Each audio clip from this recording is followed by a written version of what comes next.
We are going to show you a practical example of using the WBLC 5-step training methodologies. In our example, we are teaching someone the proper use of a digital caliper. As a recap, remember, the 5 steps are preparation, presentation, application, assessment, and repetition and observation.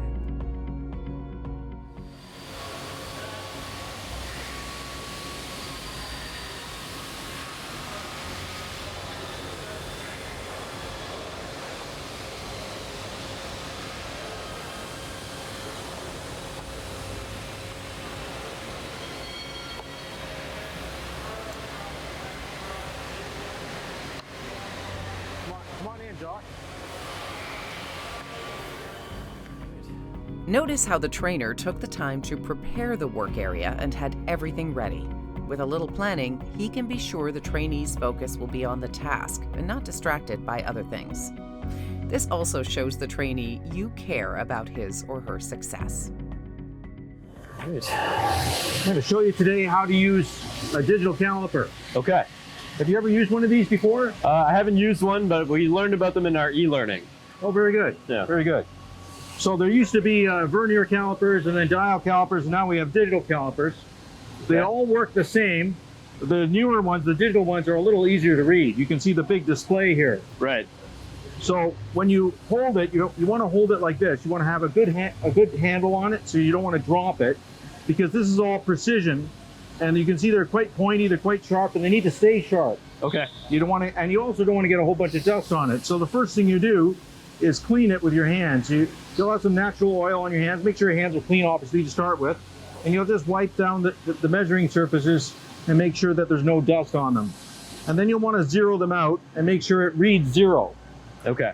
If it doesn't read 0, you clean it again, close it again, and press the 0 button. And then it will 0 out. And you'll know it's set. Okay. Okay? Let's start off actually measuring a gauge block. A little bit easier because gauge blocks are precision.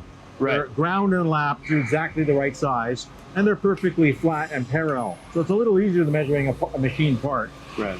So again, you'll see that this has a grip here for your thumb, and this is a little thumb wheel. The thumb wheel is there to make sure you don't put too much pressure. Okay. Because if you slam it, or if you were to do this, you could put a lot more pressure and you could distort the measuring surfaces. Okay. And then get a wrong measurement, or worse, actually damage the caliper, because it is a precision instrument. So we're going to measure this here, and you can see that this says 0.6, and you can see it's exactly 0.6. Right on. Now, we're going to be measuring this part. To measure part, you want to make sure you have the blueprint with you, so you can see what the dimensions are supposed to be. When we measure with a caliper, you can see that it has 0.0005. So you can see the resolution is a 1/1000th of an inch. Okay. That's pretty small, eh? That's incredibly small. It's incredibly small, but the resolution and the accuracy are not the same thing. To measure within a 1/1000th of an inch, you would not use a caliper. To measure within a 1/1000th of an inch, you would use a micrometer or a dial gauge. Okay. You wouldn't actually use a caliper. And I'm going to show you why and how that works. So the first thing we want to do is we want to just take a quick measurement of the boss. You can see that we want to orientate the part the same as it's showing on the drawing, so we can read it and know what parts we're measuring. Right. You can see that the boss has a dimension here, a dimension there, and a height. And so we want to look at the drawing. Can you see the dimensions on the drawing? Yes. Yeah. So this is? That would be 1. 1 inch. So we're going to hold the calipers. When you hold the calipers, you want to make sure that the flat faces get in full contact with the flats on the part. So you make sure the part's clean, make sure your caliper is clean, and then you just do that. And you can see that it's going to measure 1.01, sometimes 1.005. Right. You see that? Yep. And that's what we want to measure. Okay. Likewise here, you can measure that. It's 1.5 inches. Now, calipers, again, the resolution and the accuracy are not the same. What we're looking for here is it about that dimension within about a thou or a couple thou? If it is, we can know it's right. Okay. Because that's all we're measuring to. And we know we're measuring to that because of the number of decimal spots on the drawing. Right. If it had another zero, a fourth decimal space, then we would have to measure it within half a thou. Okay. Because it's measured to 3, we're only going to measure it to 3 decimal spaces. Okay? Okay. So you use these surfaces here to measure things like that and this. You use these surfaces here to measure interior dimensions. I see. Okay. When you measure an interior dimension, you can see that this is just sort of an edge. Right. So when you measure an edge, it's very easy. You can see the inaccuracy. What dimension is that there? That's 1.5145. 145. Yeah. But it's supposed to be 1.5. And you can see if I hold it in a different dimension, you can see there it is, 1.5 exactly. Right. So in order to do that, you sort of rock it very gently and see where it's going. And you can see what the dimension actually is. So it's very easy to get the wrong angle and the wrong measurement. Yeah, so if you start off on a very slight angle and you come up past it, the smallest possible dimension is the dimension you actually have. Because anything on a diagonal is going to be bigger. Right. Okay, so that's how you mention interior dimensions. Okay. If you're trying to measure this, you need to use a different thing. You can see you can't really get in there with this. Right. And that's what this end of the caliper is. This end of the caliper is like a depth gauge. Okay. It has a little slot there. Do you know what that slot's for? I don't. No. Well, you can see in here that all of the tools, when you cut apart, have a tiny radius on the end to make sure that when the tool doesn't chip so easy. And that little radius, if you measure right to the very edge and catch that radius, you're going to get the wrong measurement. Okay. So when you measure with the depth gauge, you always put this down and you make sure that the step is toward the edge. So if we do this, you can see that that's 1/4 of an inch, 0.25. Okay. Okay? So is there anything that stood out as particularly challenging as I showed you how to use the calipers? Seems one of the most difficult parts would be applying the right amount of pressure to get an accurate measurement. And that is probably one of the most challenging parts. That's why you always want to hold the caliper the right way. Okay. And you only want to use your thumb to apply pressure. Right. That's why we tell you not to use this, because then you're using your arms to apply pressure and you can distort the calipers. You also want to make sure you clean the calipers really nice and put them back in the case, because they're expensive tools and we want to make sure we don't damage them. Right. Because this is what we're checking everything else with. Okay. Okay? All right. The trainer did a good job using Step 2 presentation techniques. He explained at every step what he was doing, he engaged the trainee, encouraged questions, and gave him not just the whats, but the whys. Remember, during the presentation phase, the trainee is given the opportunity to watch, think, and explain it to themselves. So why don't you try measuring this Okay. first, holding it with that. Zero it out. Yeah, there you go. And then Okay. measure that. And you can feel the right amount of pressure there. Yep.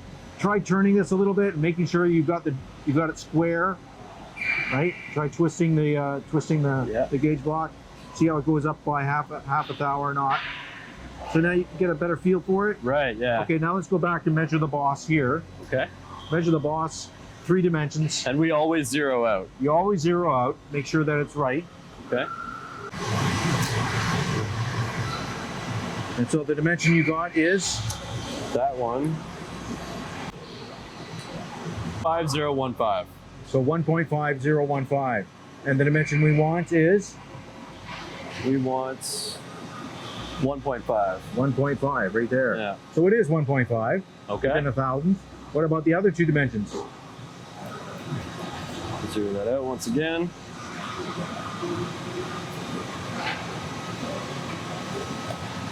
That is supposed to be 1.0. That's 1.0. And what is That it is- supposed to be? 1.0. 1.0. So you've got that right. Okay. And then there's one more dimension. And so this way. Make sure it's parallel, because again, if you don't have it parallel, you're gonna get a different dimension. Right.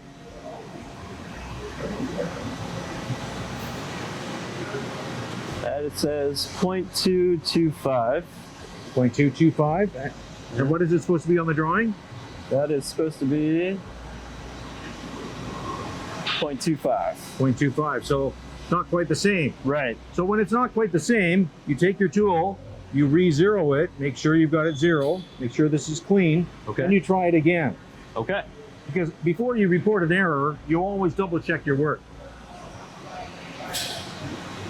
Okay.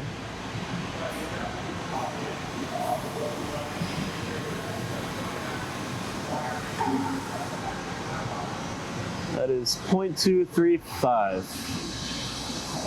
0.235. So you're going to note on the, at this point you would make a note that that's off slightly from the drawing. Okay. But you're not going to report that right away. You're going to take the rest of the dimensions you need and then report that to the boss. Okay. Okay? Okay, so let's suppose that we were done with that. Okay.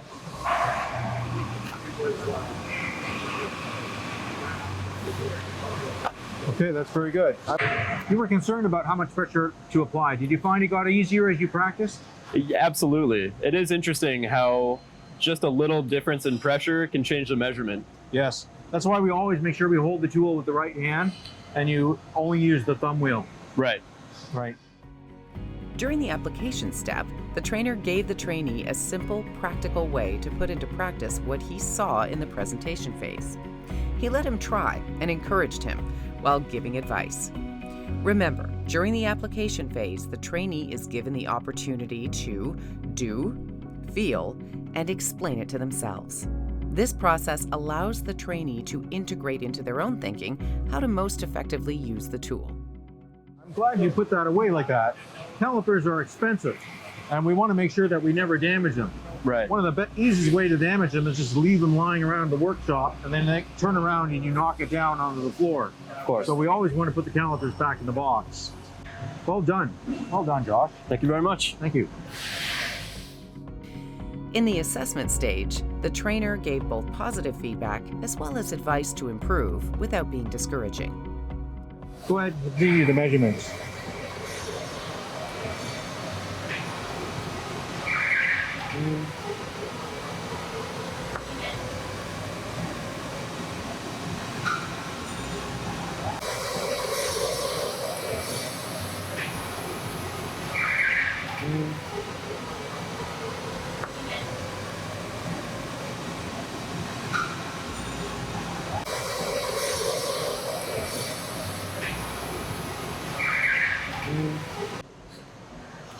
As a final step, is there anything that you would think of that would help you make you more comfortable using the calipers? Seems to me it's just a matter of practice. So I feel if I had maybe 5-10 minutes a day just to feel it out, I think I'll get the hang of it. Excellent. Well, as it happens, I'm going to be assigning you to work with John, and you'll be helping him measure parts. So you'll get lots of practice this week. Amazing. Excellent. Thank you so much. You're welcome. In the final step of repetition and observation, the trainer tasks the trainee with some practice and then entrusts him with some actual work, leaving him to learn by doing. He keeps a close eye, but lets him work, being available if he's needed. He also makes sure the trainee will be tasked to put his new skills to work. Remember, during the repetition phase, the trainee is given the opportunity to repeat, think and feel, and explain it to themselves. It's a little extra work in planning and execution, but if you apply these principles when training, you will be a better trainer and a bigger asset to your company. The company has previously acknowledged your value in selecting you as a trainer. Now they are formally recognizing the value of this activity as an integral part of your job by investing in you as a trainer. Technical training will be a skill that you can add to your profile. It is a skill that has always been highly valued by all employers, but especially so at this time of acute labor shortage. The certification you receive as a WBLC technical trainer with your name on it will be yours to keep always. Congratulations on elevating your skill level to that of a professional technical trainer.